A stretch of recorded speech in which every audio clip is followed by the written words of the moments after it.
The FBI in Peace and War. The FBI in Peace and War.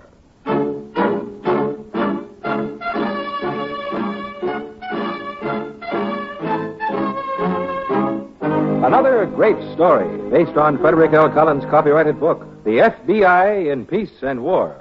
Drama, thrills, action. Tonight's story, Dumb Luck.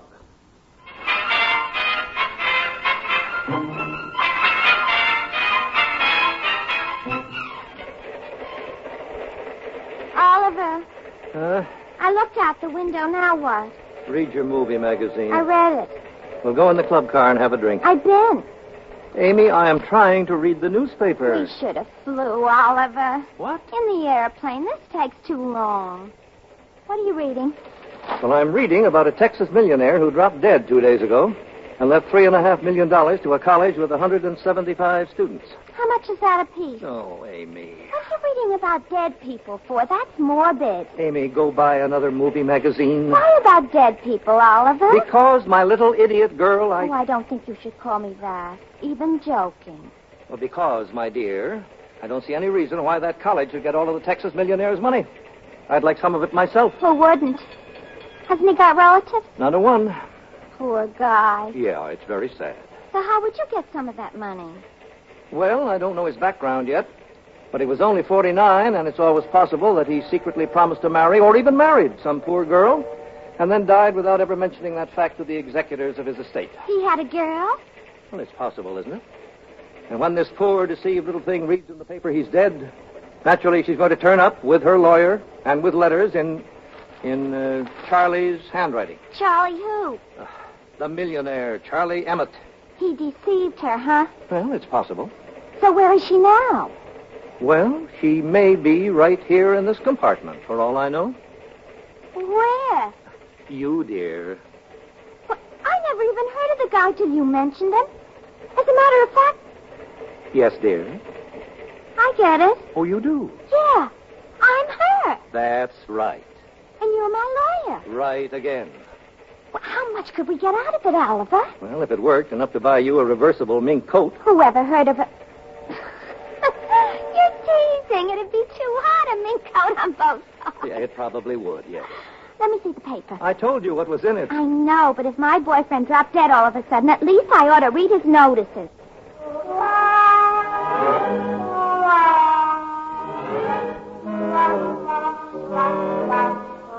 Oliver Dean Santley, wanted by our Bureau for fraud and forgery, was one of the most intelligent swindlers in the business.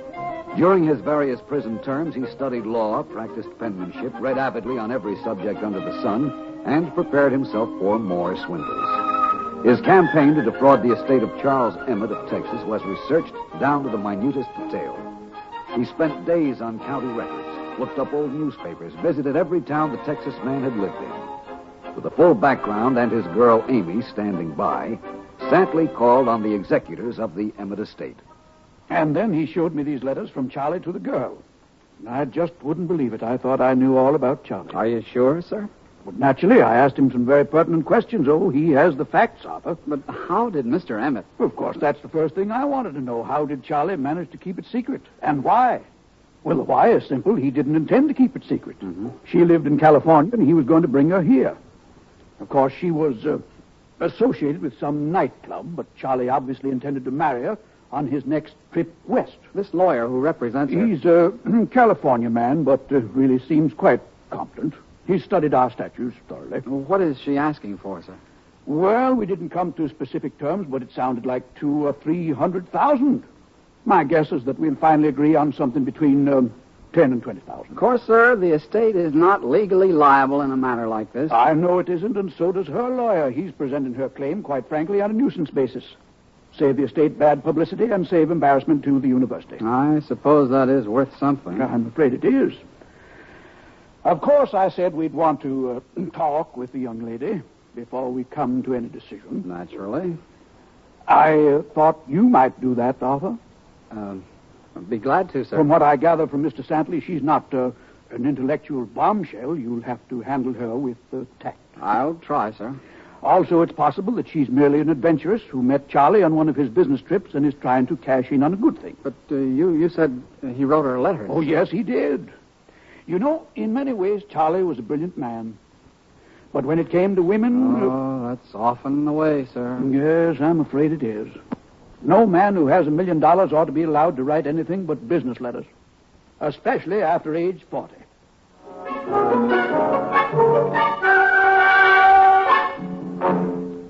All right, now.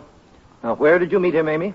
I met Charles at the Club 16 in Los Angeles, where I was fulfilling a singing engagement. And what's wrong now? You're reciting it like you were reading it. Well, I did read it off that paper you gave me. I know you did, Amy, but the idea is... Try once more. No. I can't take any more till after I eat. I'm sorry, Oliver, but once I learn about me and Charlie... No, that's it.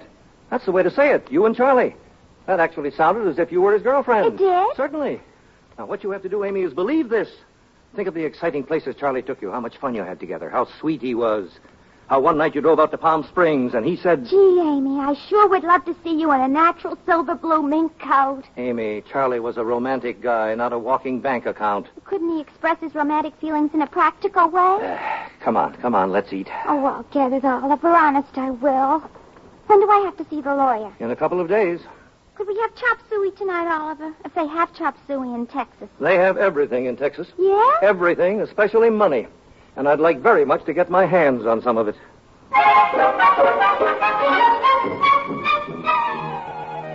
Although there were very few leads on Santley, we did get some encouragement when one of his victims gave us a business calling card that Santley had left while posing as a lawyer. The address on the card was a non-existent number on a street in downtown Chicago. But we figured that something must have prompted Santley to name this street, so we began checking. With Santley's photograph, we canvassed every building on the street. In a nightclub, we finally came up with something. Let me see that picture again. Yeah, that's him, the big blowhard. What's he wanted for? A swindle. I know it. If I told her once, I told her 100 times, this guy is a phony. Lay off. Told who, Mr. Grogan? Her, Amy, that dumbbell. But, oh, no, he's distinguished looking, she says. And I say... Who is Amy, Mr. Grogan? She used to sell cigarettes here, and she was so dumb I was keeping an eye on her. I see. No, you don't. This was strictly on the up and up. I'm not the marrying kind, but if I had have been... I gather this young lady... She did. He called for her one night a year ago, and she just never came back. Have you any idea where they went, Mr. Grogan? Sure I have. I could practically give you a map. Every couple of months she sends me postcards. Dear Eddie, wish you were here. Love, Amy. We'd like to see those cards, Mr. Grogan. I tear them up. Every time I get one, I'm so mad I tear it right up. But the last one was from Dallas, Texas. How long ago was that? I don't remember. A couple of weeks, maybe more. You think she's still with Santley? All she says on the postcards is, Dear Eddie, wish you were here. Love, Amy. She puts a T on wish. But you're sure the last one was from Dallas? I'm positive. Mr. Grogan, do you happen to have a picture of the girl? Yeah, I got one. But look, she's a good kid. I don't want anything to happen to her, except she should learn a lesson.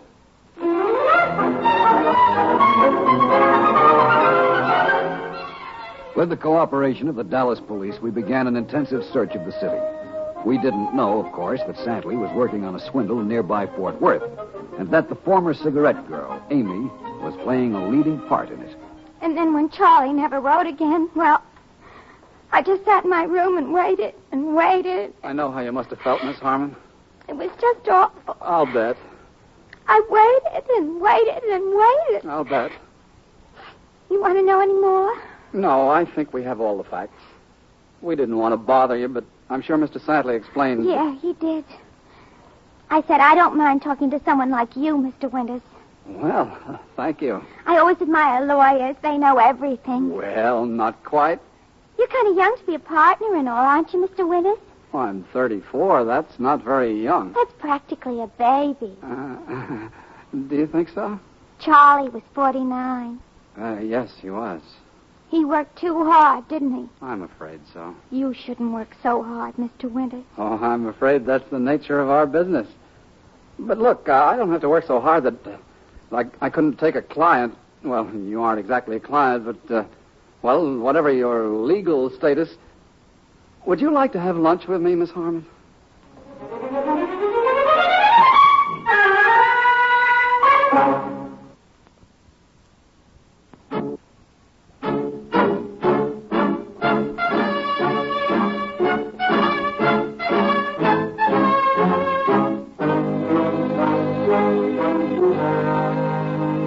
Act Two of tonight's story, Dumb Luck.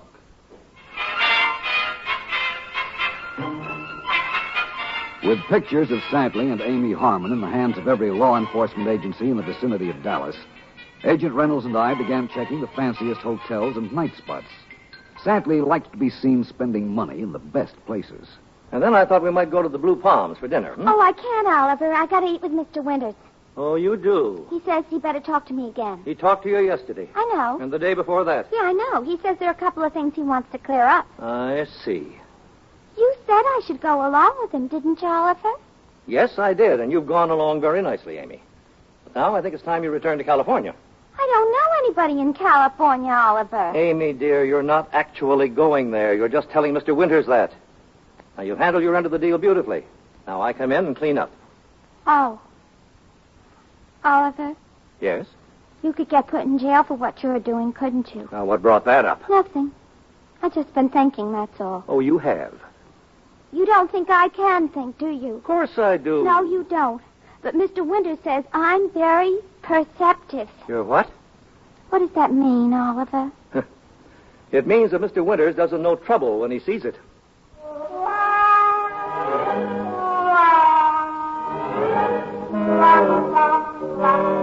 As is often the case, our big break in the search for Santley came from an unexpected source. An elderly man who worked in the back newspaper room of the Dallas Library saw Santley's picture in the post office and called at our Dallas office. And he came into my room 3 or 4 times for back copies of the papers. Do you know what he was looking for, Mr. Harris?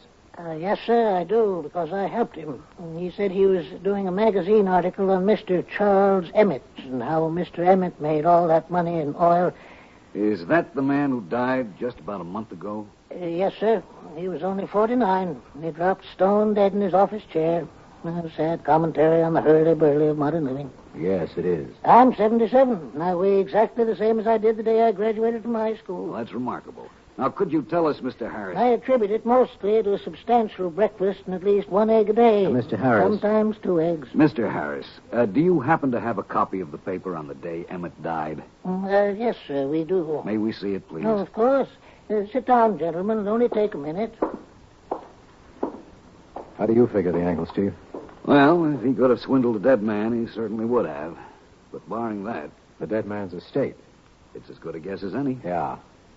Now, where does this cigarette girl fit in? Amy. Yeah. What about Amy Harmon?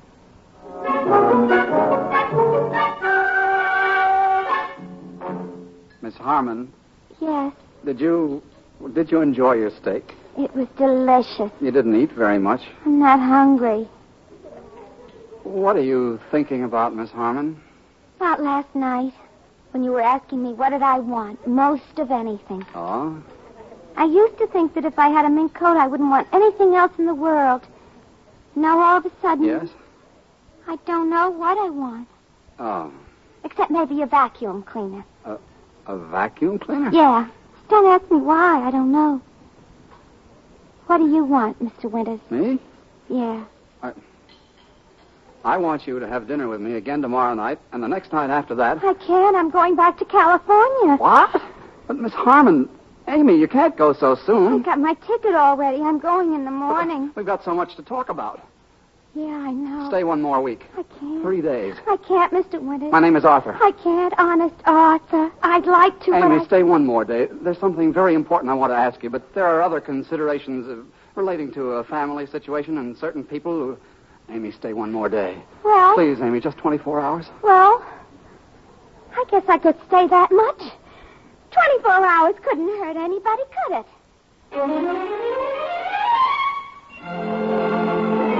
Within 24 hours of our visit to the library, we were in the offices of Gordon and Winters, the law firm which was acting as executor of the Emmett estate. We gave Mr. Gordon the facts on Oliver Santley and his partner, Miss Amy Harmon. I'm afraid my partner, Mr. Winters, is going to be very upset about this. He seems to have developed a genuine affection for this young lady. We've only seen her picture, but she's obviously attractive. Oh, quiet and warm-hearted. Matter of fact, I rather took to her myself. She reminded me of... well, never mind. That's immaterial. Where is Mr. Winters now, Mr. Gordon? We'd like to talk to him, too. Well, now, I'm sure this won't surprise you, but he happens to be with Miss Harmon right now. She was supposed to return to California today, and Mr. Winters persuaded her. Oh, poor Arthur, he's really going to take this hard. Do you know where they've gone, Mr. Gordon? Yes, I told him to go out to my country club. We have a swimming pool out there and an excellent kitchen, and my partner, Mr. Winters, is 34 years old, and as far as I know, has been extremely shy of women. Oh, this is going to be Yes? Dudley? Arthur, where are you? In my office, sir. I just got in. I thought you were at my club. I was, sir, but now I'm here in my office. Well, come right in now, will you, Arthur? This is important. Yes, sir. Oh, this is very peculiar. Gentlemen, do you mind if You handle it any way you want, Mr. Gordon. Thank you very much. I just wish I knew what there was to handle it. Oh, Arthur, come in. Arthur, this is Agent Stevens and Agent Reynolds of the FBI. FBI. Yes, I'm afraid I have bad news for you, Arthur. Miss Harmon... She already told me, sir, on the way to the country club. Told you? Yes, sir, the whole swindle. She couldn't go through with it. When she got through telling me she had such a headache, we stopped at a drugstore for aspirin. She went in the front way and out the back. I've been looking for her all day. I suppose you gentlemen... They are. I don't feel very well, sir. In fact, I'm going to be quite ill. Will you excuse me for a moment? Of course. I'll be right back. Mr. Gordon, we're going to pick up Santley. The girl might warn him. Yes, I think that would be advisable. Oh, poor Arthur. He's really taken it hard, isn't he?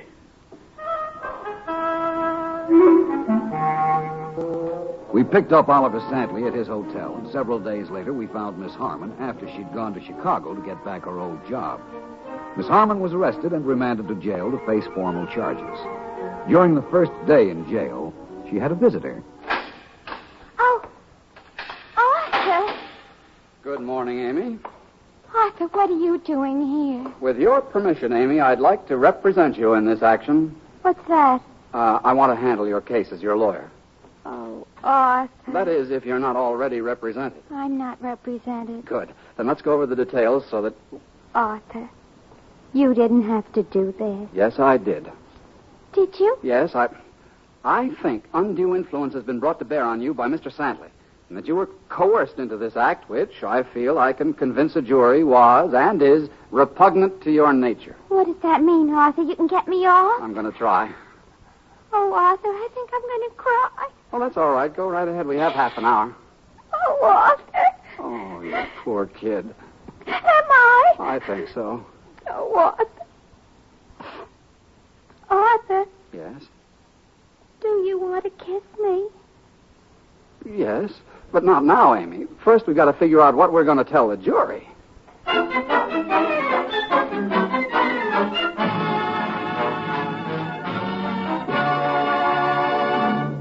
Miss Amy Harmon, ably defended by her lawyer, Arthur Winters, was given a 1-year suspended sentence by a sympathetic judge. But Oliver Santley, whose long record spoke for itself, was sent to a federal penitentiary for 5 years. We haven't checked up on Miss Harmon since the case, but we feel sure she's still enjoying dumb luck.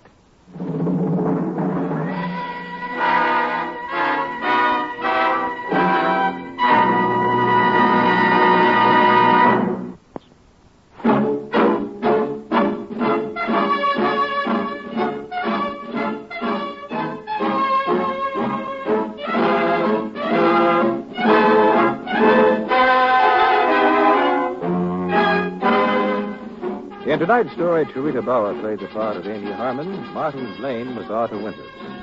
This radio dramatization for the FBI in Peace and War was written by Louis Pelletier.